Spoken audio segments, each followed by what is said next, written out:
Welcome to this week's live Ask an Atheist, a production of the Freedom from Religion Foundation, where we'll address common questions, concerns, and confusions about religion and non-believers. I'm Annie Laurie Gaylor, co-founder of the Freedom from Religion Foundation. And I'm Dan Barker, and with Annie Laurie, I'm co-president of FFRF. The topic of this week's Ask an Atheist is, what does the Bible really say about abortion? I am Liz Cavell. I'm a staff attorney with the Freedom from Religion Foundation. Please start posting your questions or comments now about the topic of the Bible and abortion, or what you think about religion's role with abortion on FFRF's Facebook page. We encourage you to record your comments via video or Skype. So before we turn to this topic of the religious war against abortion, Liz, this is your first appearance on Ask an Atheist. So what is your background? What are your views? You were raised Catholic, right? That's right. I was raised Catholic and confirmed Catholic. My family was not very religious or devout like many Catholic families. So eventually I sort of just in college and law school, did more reading and critical thinking about religion, and ultimately realized I was an atheist. And actually, ex-Catholics are the #1 source of members for FFRF. They're the largest single denomination within our ranks. So. Yes, and rampant among our staff. So the religious right currently has control, as you know, of Congress, the White House, and more than half the state legislatures. So unfortunately, the assaults against legal abortion and even the right to contraception just keep coming. So we thought this would be a good time to discuss the religious war against abortion and to take your concerns about that. So Annie Laurie, what does the Bible say about abortion? Nothing. Nothing? Well, I guess we're done with the show this week. But seriously, the word abortion doesn't actually appear in any translation of the Bible, nor does the Bible anywhere discuss what to do about an unwanted pregnancy. Out of more than 600 laws of Moses, none comments on abortion. Moses, Jesus, and Paul ignored every chance to condemn abortion. So if abortion is such an important religious issue, why is it ignored in the Bible?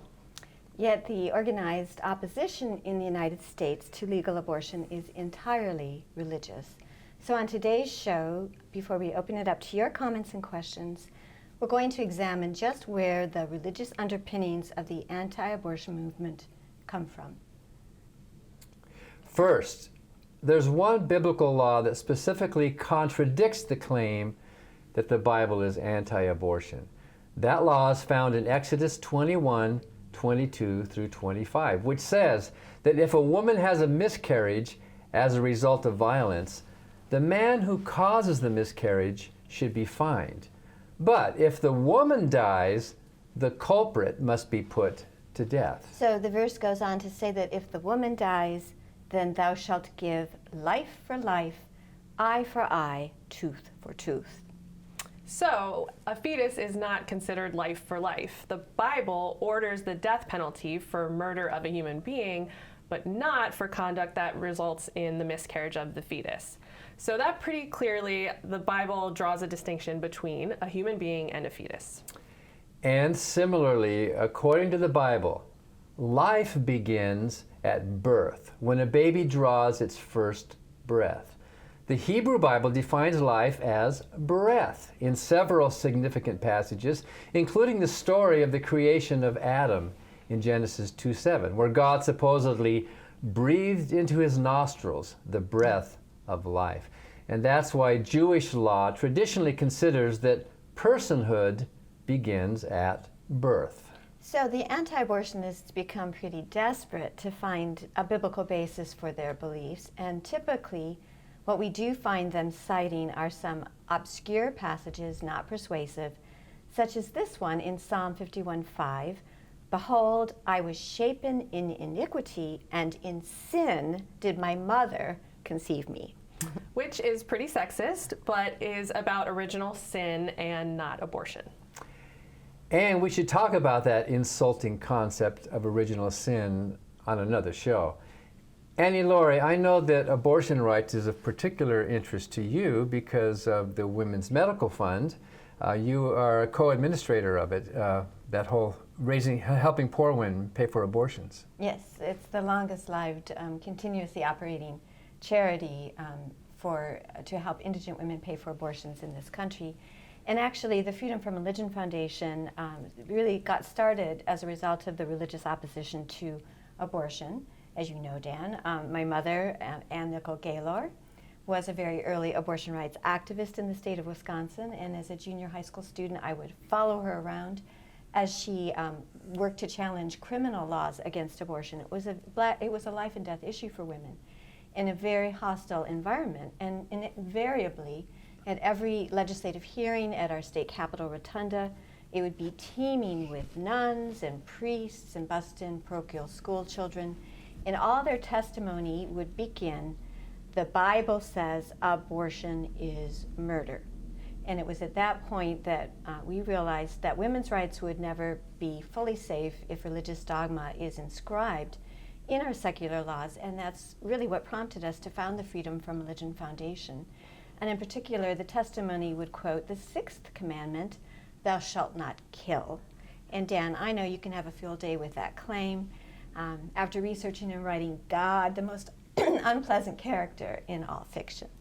Well, the God of the Bible, of course, would be the greatest mass murderer in all fiction. Look at all the verses in the Bible, starting with the flood. The flood drowned every human on the planet except for one family. By the way, the worldwide flood, which was meant to kill every living thing, would have drowned tens of thousands of pregnant women. But in fact, the Bible orders capital punishment for conduct that no civilized person today could begin to consider a crime, such as cursing your father or your mother. That's in Exodus 21:17. Or for being a stubborn son. That's in Deuteronomy 21:18 through 21. Or for being gay. Leviticus 20:13 is a particularly barbaric verse that says homosexuals are an abomination, their blood shall be upon them. The Bible condemns people to death even for something as benign as picking up sticks on the Sabbath. That's in Numbers 15:32 through 35.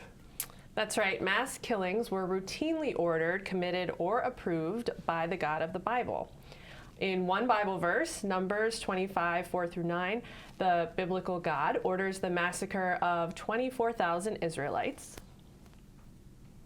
And the Lord said unto Moses, Take all the heads of the people, and hang them up before the Lord against the sun, that the fierce anger of the Lord may be turned away from Israel.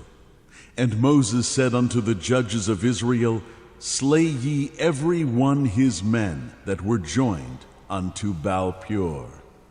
That's pretty bloodthirsty. Clearly the Bible that calls for such wanton executions is not pro-life. Right. I have a toddler and a baby, and as a new mother, I am shocked and appalled at the treatment of children and pregnant women in the Bible. The Bible is not pro-life or pro-child. The Bible approvingly reports that the biblical God set a bear upon 24 children, killing them all just for teasing a prophet. That is in Kings 2:23-24, 2 Kings. The treatment of innocent babies and pregnant women is horrifying in passage after passage of the Bible. Exodus 12:29 calls for the murder of the firstborn child of every household. Just to give a few other sickening examples, Deuteronomy 2:34 calls for utterly destroying everyone, including the little ones. Deuteronomy 28:53, particularly disgusting, says, You shall eat the fruit of your own body, the flesh of your sons and daughters. Isaiah 13:16 says, Children shall be dashed to pieces in front of their families. Isaiah 13:18 says, They shall have no pity on the fruit of the womb, their eyes shall not spare children.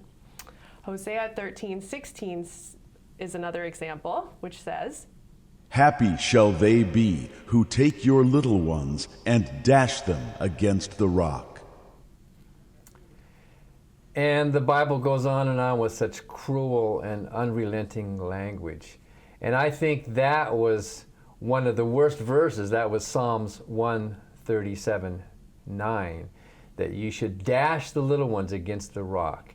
And then Hosea 9:11 through 16 proves that the Bible is not pro-life. Ephraim's glory will fly away like a bird.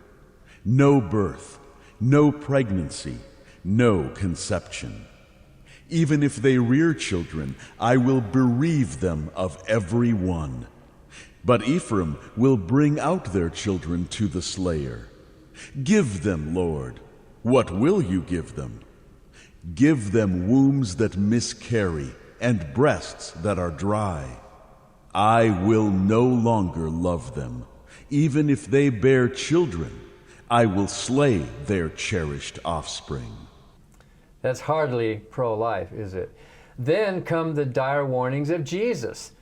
Behold, the days are coming in which they shall say, Blessed are the barren, and the womb that never bare, and the paps which never gave suck. That's in Luke 23:29 as one example.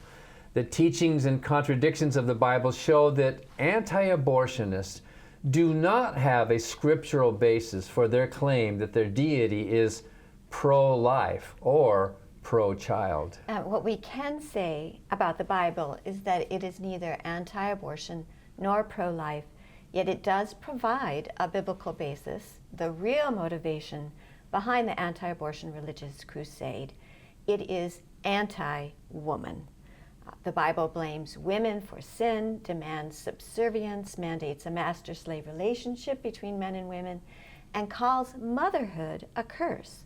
In Genesis, the Bible God says he is greatly multiplying women's sorrow and conception. In sorrow thou shalt bring forth children, and thy desire shall be to thy husband, and he shall rule over thee. And that's making my blood boil a little bit. That's in Genesis 3:16. What self-respecting woman today would willingly submit to such tyranny? The anti-abortion position doesn't demonstrate love for humanity or compassion for real human beings. The World Health Organization estimates maternal deaths at 300,000 a year, with at least 50,000 deaths a year stemming from unsafe, illegal abortions. Around 22 million unsafe abortions worldwide, almost all in developing countries, almost all in religious countries, Catholic or Islamist countries where abortion is illegal. Around 5 million women a year are admitted to hospitals from complications of illegal abortions, and 3 million such women receive no care.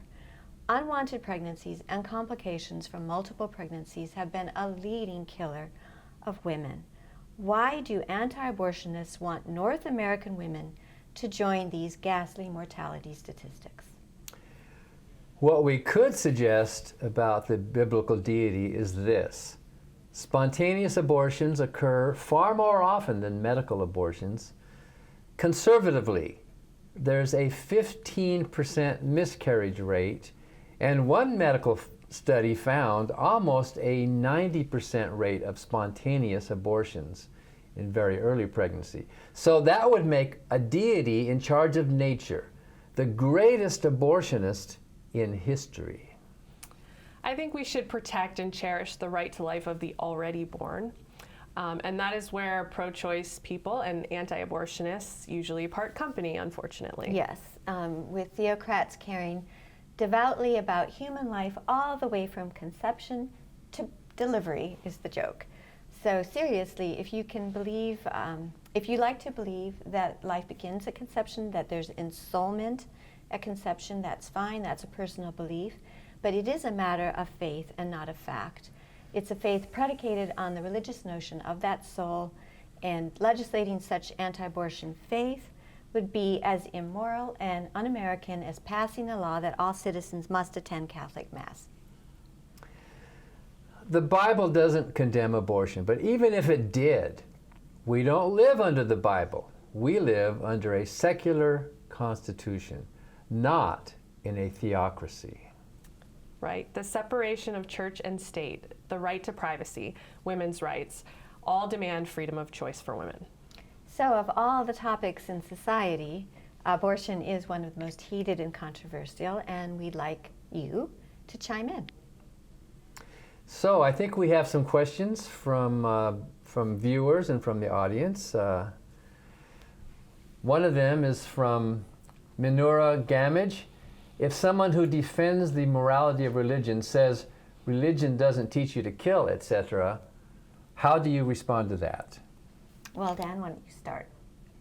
Well, of course, the Bible does say in Exodus 20, thou shalt not kill. But that word just means kill, doesn't mean murder. And in fact, then God goes on to say kill, kill, kill, kill, as we saw some of those verses.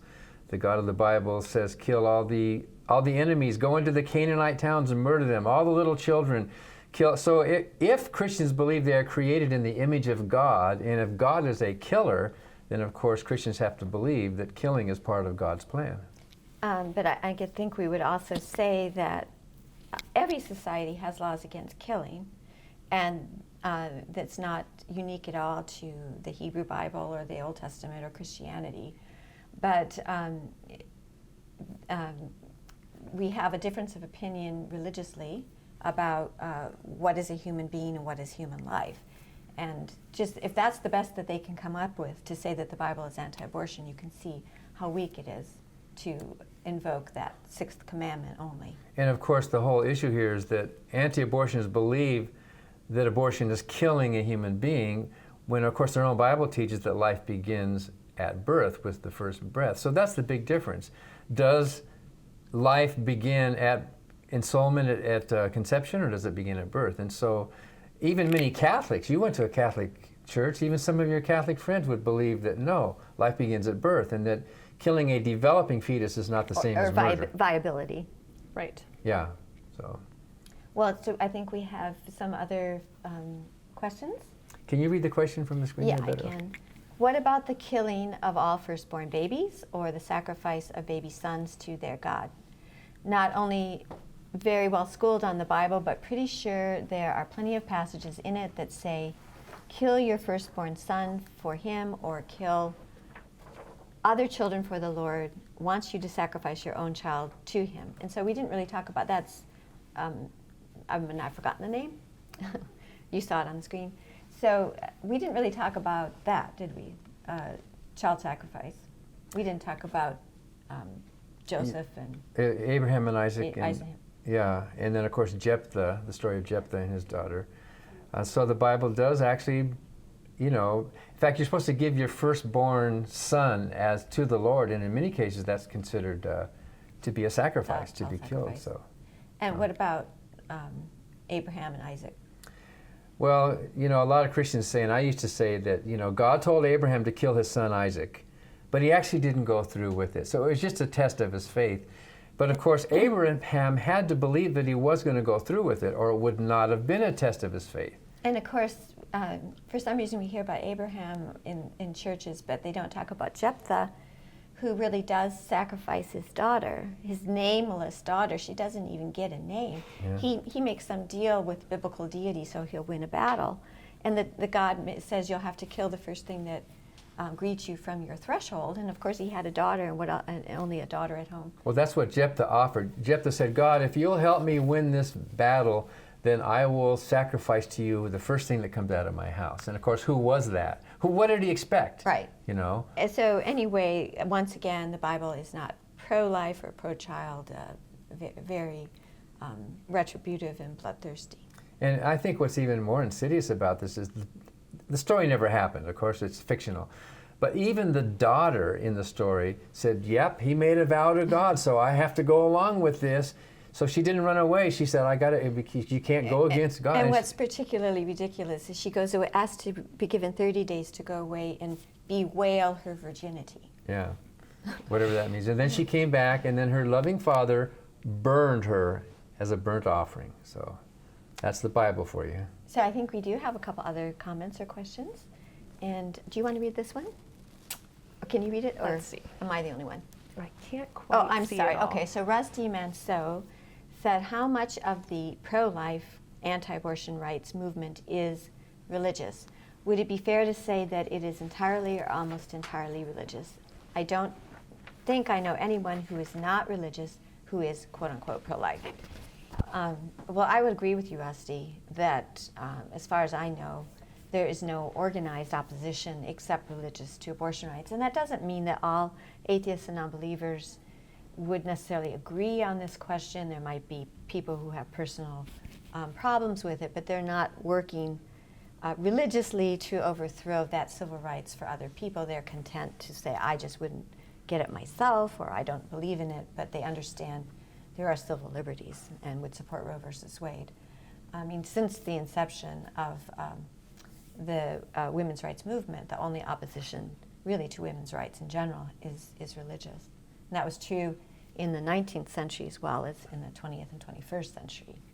Now, I know there must be a few non-believers who are anti-abortion. I've never met any, actually, but there have to be a few. Well, I've met some. We have some members who they'll send an email and say, I don't personally approve of abortion. Yeah. But they're not trying to take that right away from other people. From other right. people, too. Exactly. I'll just add that I know of a couple of groups that are kind of organized around the idea of, a humanist or secular pro-life kind of politics. I don't know of organized opposition that... Well, they're extraneous, certainly. Yes, I know of membership groups for pro-life humanists and secular people, but certainly the overwhelming opposition and the political opposition to pro-choice ideas in this country would be religious. I saw two young women at one event. I mean, that's the extent of my, who set up a table, and they weren't very popular. It was a feminist secular event. But I also would like to say that when we say pro-life, I'm putting quotes around it. Right. Because I don't like to let the anti-abortionists get away with this idea that somehow we're pro-death if we're pro-choice. And it's a euphemism, and I'm sure it's here to stay, but that's how I'm considering it. I consider them very anti-abortion and causing great mischief. And as you can see, all the deaths around the world when abortion is illegal, they can hardly be pro-life. And of course, the irony here is that as this show is titled, "What Does the Bible Say About Abortion?" the religious right is opposed to abortion, but it's not because of their Bible. It's for some other reason. It's because their Bible is anti-women. Yeah. Feeling this idea that women are breeding machines. Yeah, women have to. Once you're pregnant, that's it. You belong to the state, apparently. So I think there's another comment or question. I'm the only one who can read this. Does the Catholic Bible differ from the Protestant Bible on this issue? And that question comes from Peggy Pattershell Shunning. Dan? No, the Catholic Bible pretty much says the same thing, although there's different Catholic Bibles. There's the Douay Rheims going back to the 1800s, and a lot of Catholics use, what did you use? The New American Bible probably when you were growing up. So Didn't use a Bible like most Catholics. you didn't really read the Bible, yeah. Most Catholics don't read it. And there are some differences in wording and differences in interpretation, which tells you something right there. Shouldn't the Word of God be uniform, right? Why are all these different versions of the same Bible? But for example, that verse that we quoted earlier on Hosea 13:16, which says that pregnant women shall be ripped open. In the Catholic Bible, there is no Hosea 13:16. If you look for it, it won't be there.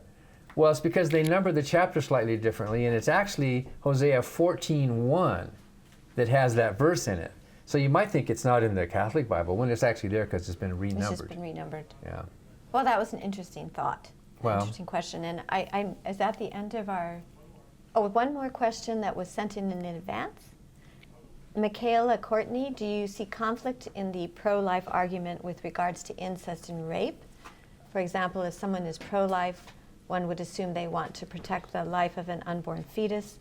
However, most people in the pro-life camp make an exception in the case of incest and rape. The unborn fetus, however, has no control over how it was created. Do you find this hypocritical? Yes, I do. I think this really gets to Annie Laurie's point, which is when you strip it down to where the Bible gives, where the Bible inspires anti-abortion views, it's really the idea that women are to blame. Women have culpability. Their irresponsible behavior and wanton behavior sort of determines that their rights should be subservient to the rights that this unborn fetus has. And making an exception in the case of at least rape really speaks to that, because in that case, the culpability of the woman is sort of removed from the equation. So that is where her rights can be elevated above these other considerations. And so to me, that really shows, either consciously or subconsciously, this punishment to the woman idea that kind of undergirds these views in a lot of people. Well, that's very well analyzed, but also a lot of people don't realize that the Catholic Church actually does not allow any exceptions. The Catholic hospitals, if it's the life of the pregnant woman and her unborn fetus, or in delivery, if you have to choose one or the other, you let her die. Right. That is official Catholic doctrine. So wow. That really shows she's a breeding machine. But most Catholics are smarter than the Church, right? They're thinking, well, I think most American Catholics are in favor of birth control, and a lot of them in favor of abortion rights. But if they're controlling so many of the hospitals as they do in our country, and if you look at what happened in the Republic of Ireland, where the Irish Indian woman, a mother and dentist who had 2 children, and she had her fetus was dead, and they let her go septic. The fetus was already lost, and they lost her, and she died an agonizing death in Galway. And our friends in the Republic of Ireland said if that had happened in Dublin, it wouldn't have happened. She would have been transferred out of that Catholic hospital to a Protestant hospital. But in Galway, there was only a Catholic hospital. It was a huge tragedy, and there was a huge outcry and protests. But if you go back to Ireland today, it's still illegal to have abortions, and they're arguing over if there is rape, will you let the women and girls leave the country? That's where they are in Ireland. So that bishop must be really proud of himself. He defended the faith. Who cares what happens to the woman? We have this principle. We have an ideology that's more important. And septicemia is one of the most agonizing ways ever to die. And her husband there and unable to move her. It was just a horrible tragedy, laid entirely to blame at the Catholic Church. So we have a question that just came in.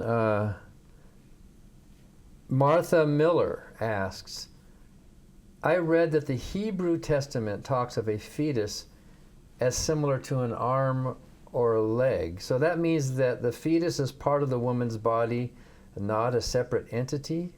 Is that right? Well, I think that goes to that first verse that you read about if a man and a woman are struggling. If the woman dies, that's life for life, right? But if her fruit, the verse there is the fruit of her body, which means it's like a part of her own body. If she loses an arm, well, it's not life for life. So, but beyond that, I've never heard of any other interpretation of a fetus being an arm or a leg. Yeah, I think that must be what it is. I mean, I don't think there's anything else we could research, but certainly it doesn't give any credence to the notion that the Bible is explicitly anti-abortion. I mean, it's the only verse you can find that deals with miscarriage, and in this case, criminal miscarriage, does not equate a miscarriage with a death. And I would like to say that on another show, I think we not only need to tackle original sin, but we need to tackle the death penalty, the treatment of capital punishment in the Bible, which is utterly barbaric and which is undergirding so many of the laws in the United States. We're the last Western country to have a death penalty federally, and I'm very proud that the state of Wisconsin was the first state to abolish the death penalty, the second principality in the world, and profoundly anti-biblical action in the 1800s. But aside from that digression, because I don't want to seem like I'm promoting the death penalty, the Bible does not equate the death of a fetus with the death of a human being. So Martha's question does touch on how it looks like the rabbis or those who interpret the scriptures to consider a fetus to be part of a woman's body. That kind of coincides with the pro-choice movement, that a woman has a right to do what she wants with her own body, right? She's the one who's pregnant. She's the one who makes the decision. Should we do another question? Ellie Pollock says, I've had Christians comment that the Old Testament is not as relevant today and that it's only the New Testament that counts anymore. Hoping to see you quote some New Testament. Well, could I just say first that Jesus in the New Testament says not one jot or tittle of the law, the Mosaic law, should fail. I mean, he was very firm about that. So Christians who want to cherry pick and say, oh, I don't like that Old Testament, I only like the whatever love in the New Testament, are cherry picking the New Testament.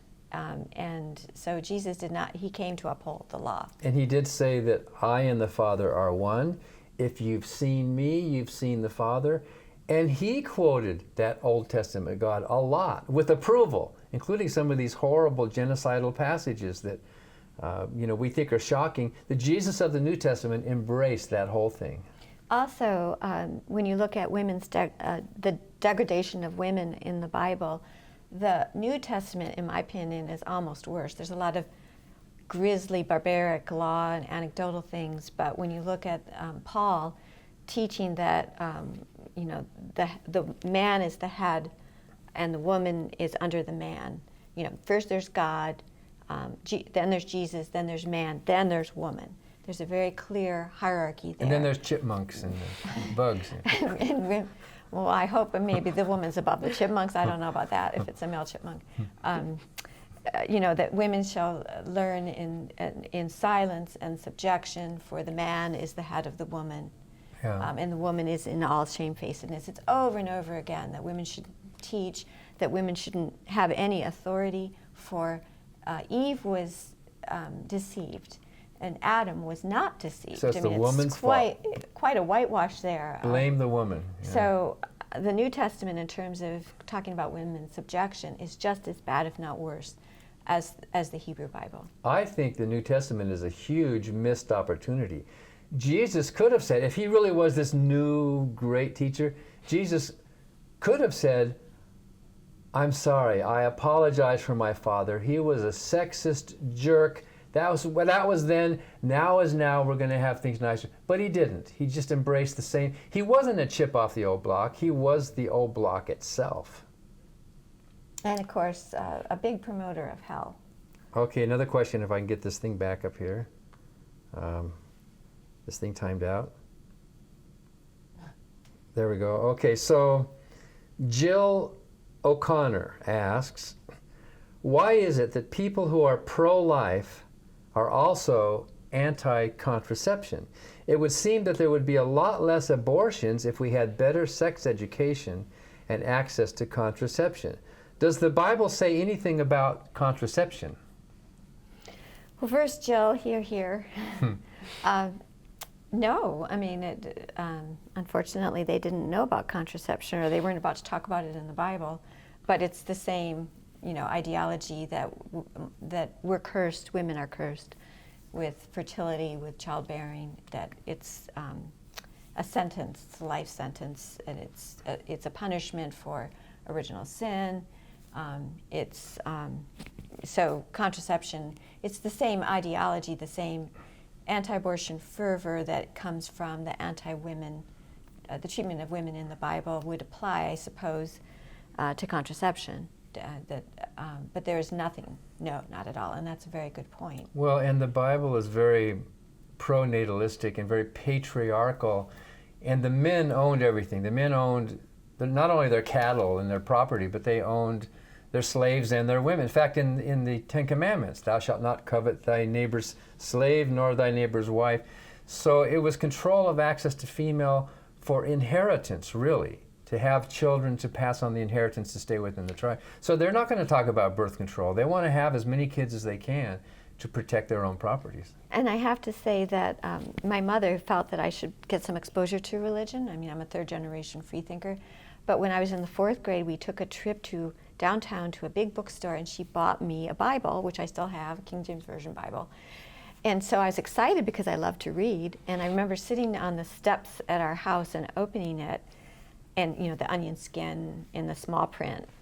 And my eyes are glazing over, and I couldn't get beyond the begats, which is, I think, Genesis 4, which is where you get this huge long listing of the names of the fathers and the children that they begat. And they're But all men. They're all men. There's no they're all references to the sons. women. It's just perfectly ridiculous. And even at the age of 10, it was like, okay, I shut that Bible. Well, if you I got- didn't read it again until college when I did a term paper on it. If you get to the book of Numbers, it's called Numbers because there was a census in the book of Numbers, right?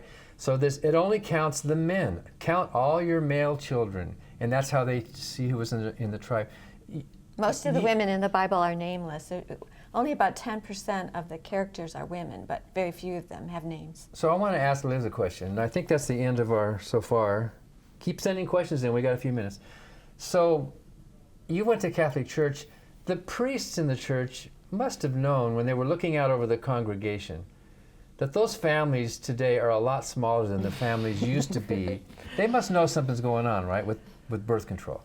Right, I know. This is such a fervent obsession of the Catholic Church, which is contraception and childbearing by women and women's sort of reproductive choices.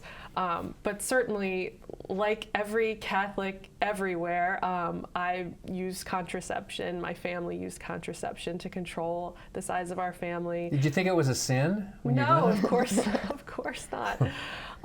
It's a responsible way to have a family and to plan, and provide for your children in the best way possible and give them a good and happy life, which I would think would be the goal of the Catholic Church. Although I've heard many radio programs and sermons and homilies preaching the idea that it's a sin to use contraception. And, I've heard women kind of call into these religious radio shows about kind of tormented by the idea that we're poor, we can't afford any more kids. I can't afford physically to have any more kids, but we don't want to be sinners and we want to be good followers of God.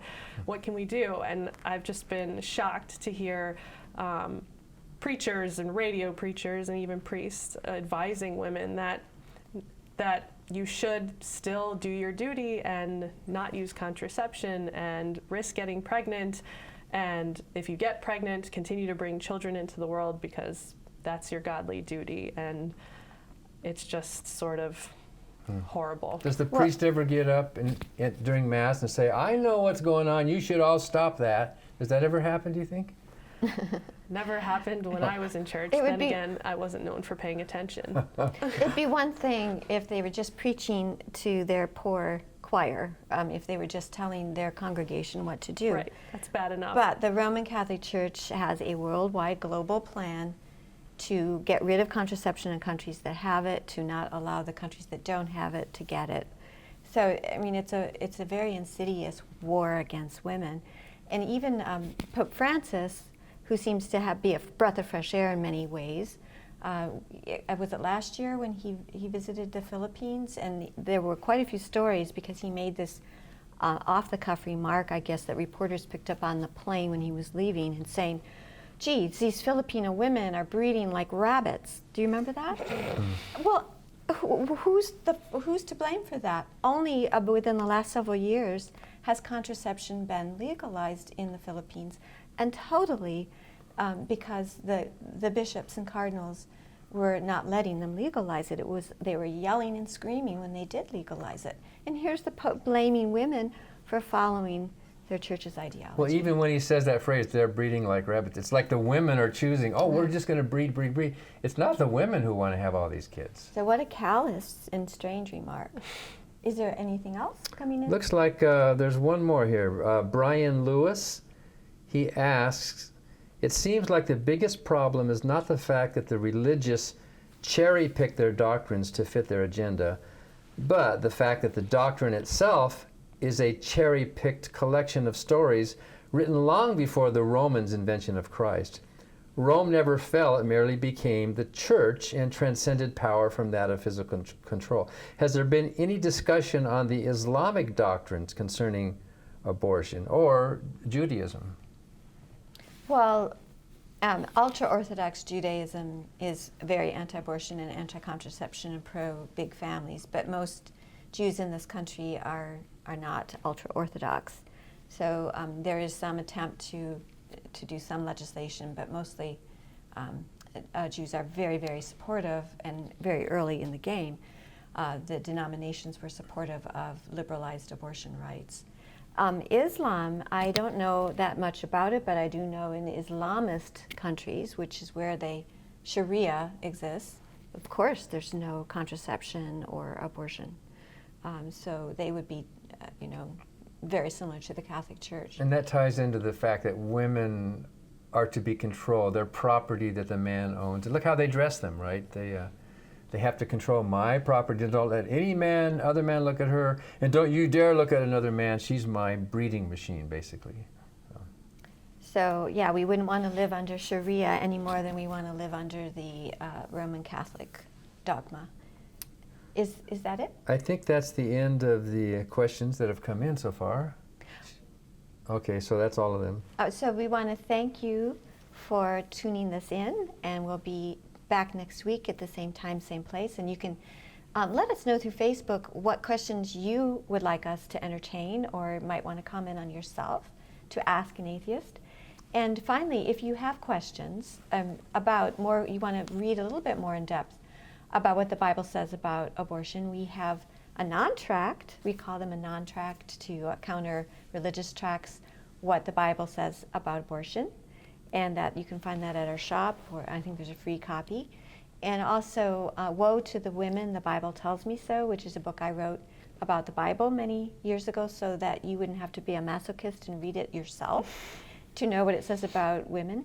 Has a chapter and other information about what the Bible really says about abortion and women. And if you are a follower of FFRF on Facebook, this would be a good time to become a member of the Freedom from Religion Foundation and help us fight the good fight. Thank you for watching this week's episode of FFRF's Ask an Atheist.